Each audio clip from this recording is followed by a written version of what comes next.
Hello everyone, Charles Watts here. Welcome back to Inside Arsenal. It is Sunday. I hope you're doing well wherever you're watching this or listening to this round the world. I'm sure you are. Thanks for joining me. As always, it is match day, of course. Arsenal versus Liverpool, or Liverpool versus Arsenal, sorry. Kicking off in just a few hours' time at Anfield. Just 3 games to go now before this season finally comes to an end. And I think you, like me, are going to be quite glad of that fact when it does come to an end. And we could all take a little bit of a breather during the summer, reset a little bit and get ready to go again next season. Right, we're going to talk about the Liverpool game a little bit later on in the show, of course, do my predicted 11 for that, go over a few other bits and pieces from it. Got loads and loads of questions and comments from you guys as well. We're going to talk about Martin Zubimendi and that deal, which is obviously progressing very, very well and has been in the headlines in the last 24 hours. We'll talk about Leandro Trossard and a few other bits and pieces as well. Just wanted to start with a big, big thank you to everyone who signed up to the Patreon, which I announced the launch of yesterday. Loads of you already. Thank you so much for that. It's been lots of fun seeing all the kind messages on the Discord and on the community chat option on Patreon as well. I've been trying to reply to as many of them as I can. Thank you so much for so many of you. Already over 100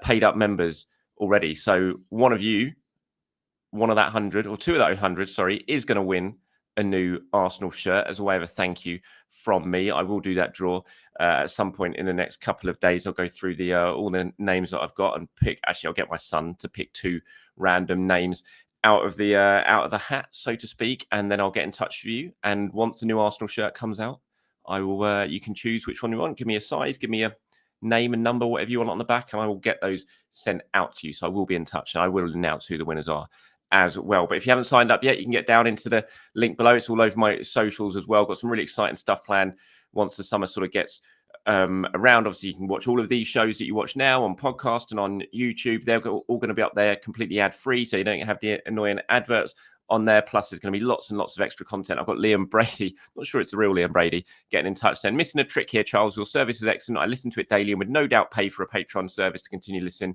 But if there's nothing going to be missed by not paying, then I don't see people paying up, unfortunately. There's going to be plenty that will be missed. Don't worry, there'll be lots and lots of extra content on there, more and more going as the summer sort of builds up. Got already a new show that's going to be confirmed that is going to be on there only, and that's not the first one that's not been done for that, no, but that should be a good show that will keep you very informed and up to date with events throughout the summer, with a couple of expert guests who are going to be regulars on there, and there'll be other new shows coming up as well as plenty of live chats, all that sort of stuff. So yes, if you do want extra Inside Arsenal content from me, then there's going to be plenty going out on the Patreon as the summer progresses and as we move into that period into next season as well. So yeah, the link is down below to sign up to the Patreon, and it's all over my social medias as well, if you should so wish. But if you don't want to, then you're going to still, what you've been used to on here is not going to change. You're still going to get usual stuff from me on this channel and via podcast. None of that's going to change. It's just going to be extra content on the Patreon if you want to see more of me, which you probably don't, let's face it. Who wants to see more of this? But there you go. Right, enough of that. Let's talk about Martin Zubimendi, shall we? Now, the way my Saturday mornings worked, I was at my kids' football stuff yesterday between 9 and 10, and I'd already recorded my video before I left to take them to football. And as I was watching the football and before the video had been published, obviously I saw the news. Fabrizio did the whole "here we go" treatment on Martin Zubimendi, so it wasn't in yesterday's video. So I thought I'd better speak about it today and give my thoughts on it. Now, I have to say my thoughts on it right now are exactly what they were a few days ago. You know, I spoke about it in the video I did on the big summer for Andrea Berta a couple of days ago in the aftermath of the defeat at PSG, and my understanding of where this thing is it a done deal right now? I have to say no, but it's exactly what it was a couple of days ago, where it's expected to be a done deal. You know, nothing's been signed. So until something's signed, I can't sort of say for definite 100% it is a done deal. I know Fabrizio's done the "here we go," and all signs are that it is going to be a done deal. You know, the agreement's been in place for a long, long time. Arsenal basically been very, very confident, as I've said loads of times, despite all the Real Madrid links, that he is going to sign once the season comes to an end, and he'll be the first arrival, and it will happen early on in the summer. But until he is actually, I know it's cliche, but put pen to paper, and we've seen him with the picture holding up the Arsenal shirt, you can't say for certain that it is definitely going to happen. I think it will happen, but I couldn't say 100% certainty it is going to happen. We all saw, you know, Liverpool thought they had him, and then he changed his mind at the last minute last season. So, and Real Madrid do want him. So you never know until it is absolutely done. But all signs are that Martin Zubimendi will be Arsenal's first signing of the summer. He will sign. They've been confident for a long, long time in the work that they've done that he will be Arsenal's new midfielder this summer. Obviously, he's got a release clause, so that it should be an easy one to do. That's why I'm expecting it to be wrapped up as soon as the kind of season's ended. I don't think we're going to have to wait too long to see the official stuff about Martin Zubimendi. It's an interesting one. I think he's a good player. I haven't seen loads of him. I will try and do a show, probably on Patreon, speaking to an expert about Zubimendi and what he's going to bring to Arsenal. And it's an interesting one. It's a big change in midfield because if you think Arsenal are spending this sort of money, they're paying a release clause for Martin Zubimendi, he's going to be coming in as a starter, you would think. So obviously that means it's going to be a big change in midfield. At some point, you're going to have Zubimendi, you would think, starting as Arsenal's number 6 next season. We'll wait and see what happens with Thomas Partey, and then probably have Rice and Odegaard ahead of him. I think he's obviously a different player to Partey. I think he's got a different physical profile to Thomas Partey. He's obviously very, very comfortable with possession. He likes getting the ball in tight spaces. He's good at turning out those spaces. He's a good passer of the ball. He's a good progressor of the ball. He's still young. He's coming towards the best years of his career. So, and he's a midfielder that all the top clubs want. I'm saying Real Madrid want him. Liverpool were desperate to sign him last season. So you don't get scouted and basically given the green light for these clubs to try and sign you if you're not a special footballer. So it is an exciting signing for Arsenal. It is a big change though, and it's one you think he's probably going to take a little bit of time to adjust to the Premier League and all that sort of stuff. But it's a good start to the window. If and stroke when it gets done, no doubt about it. I can see why there's a lot of excitement about it. I think it shows a real intent from Arsenal at the start of the window of like, right, we wanted a number 6. We've got out and got what we view as the best number 6 available. And so I think it is an exciting start to the summer for Arsenal, but it is obviously only just the beginning. There's got to be a lot more stuff done this summer. But yeah, I'm quite excited by the fact that he's coming in. A few of you got in touch. Mark here, who's this message from Mark is from the Discord, obviously on Patreon. So if you do, there is an option on that Discord, a chat option called Inside Arsenal Questions. So if you are a paid up member of Patreon and you're on the Discord and you want to get your questions to come on Inside Arsenal, you've got an option there to just drop into that channel, leave your questions. I'll put them together and get some of these in the show. Mark says, hi, Charles. What do you think of Zubimendi? Is he the right player for Arsenal? He's kind of answered that question in what I've just been rambling on about. I think it's still, you never know, do you, if it's going to be a success or not. But he's clearly a very talented footballer. Whether it works, we'll have to wait and see. That's going to be proven on the football pitch. But you would hope it's going to work. He's as much as a sort of sure thing as you could possibly kind of get, you would think, but there is always that worry about bringing in a player from abroad who doesn't fit the Premier League and it doesn't quite work out. Go says, hi, Charles. With Zubimendi signing, I think the best formation moving forward will be 4-3-1-2 for this squad. Can have Partey if he stays. Zubimendi, Rice and Marino rotate for midfield with Odegaard. We'll give him one season to get back on form in one area and hopefully another creative midfielder we could sign to rotate the 10 position with Saka up front playing off a new number 9 in the mould of Sesko or Gyökeres. We're not getting Isak. I strongly believe we have a strong chance of winning a trophy. Any would do. We need to make that next step next season. Otherwise, crucial decisions need to be made. Yeah, I don't really see Arteta massively changing the formation for next season. I still think it's going to be kind of Zubimendi's just coming in like for like as a number 6. I would say we'll have to wait and see if Thomas Partey sticks around or not. But I still think it's probably going to be the kind of 4-3-3 that we've become accustomed to under Arteta. But it's a good shout, and it'd be interesting to see if they do sort of switch things up a little bit going into next season. Right, moving away from Zubimendi onto Leandro Trossard. I see lots of talk at the moment about a new contract for Leandro Trossard. That's kind of been bubbling away for a while. Arsenal sort of have been in talks with Trossard for a while. Nothing's sort of materialised yet, but I have seen a few reports in the last 24 hours that there's sort of a move to the advanced stage type thing. I'm not sure if that is the absolute case, I have to say. But if people are reporting it, then, obviously they know more than me about that situation, but I'm not quite sure at that stage yet, but we'll have to wait and see. Lots of you have been getting in touch on the back of all the reports that have been doing the rounds. Jaswant says, hey, Charles, thoughts on the new deal for Trossard on a long-term contract? Personally, I'm not a fan of this deal, as I would keep Martinelli instead of Trossard moving forward. Martinelli is our only attacker with deadly pace. Selling him and replacing him would not make an improvement on the squad. We need quality depth. Aaron says, big no to that Trossard contract renewal news. I think this is the best period to sell Trossard and make a profit out of him. He indeed played a good job as a backup for multiple positions, but I would not give him a long-term contract. Also, if we do sign a left winger, Nico, Leao, or Gittens, and striker, what would be the future for Trossard? Will he suffice himself as a third choice left winger and striker? And you continue on about that. See, my thoughts on it for Trossard are I'm not too bothered, I have to say. I don't see Arsenal getting massive money for Trossard.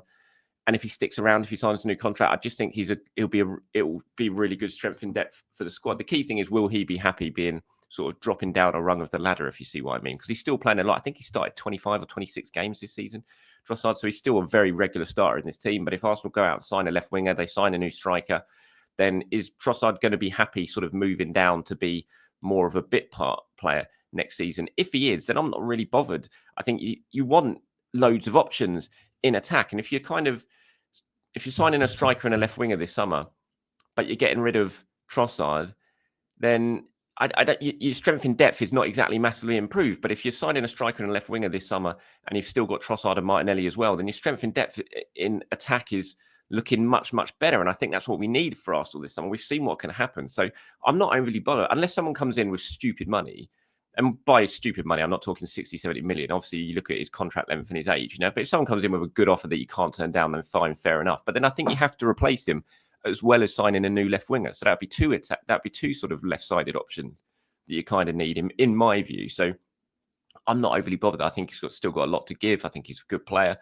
And again, if he's happy to sort of drop down a little bit in the pecking order and he's fine with that and he's not going to kick up a fuss, then I don't really see what the issue is. I don't think Arsenal desperately need to sell to raise money to bring players in. They've got money. They're in a good position PSR-wise. They've got to be careful, obviously, with that, and more so the European regulations to make sure they stay in line with those. But I don't think they necessarily have to go out and sell players to bring players in. So, that's my thoughts on it. Anyway, you asked for it there, Jasper. My thoughts on it are that if he's happy and he's staying and he's happy to be a bit part, then I'm fine with that because I just think it means good strength in depth for Arsenal next season and the season after that, potentially. Mikel has been talking more about sort of transfers and the summer in his sort of embargo section of the press conference ahead of the game against Liverpool. This is what he had to say if you haven't seen the quotes already. He said, "We will do everything that we can to improve the team and improve the players that we already have. And whatever the market offers to give us a better chance, we will for sure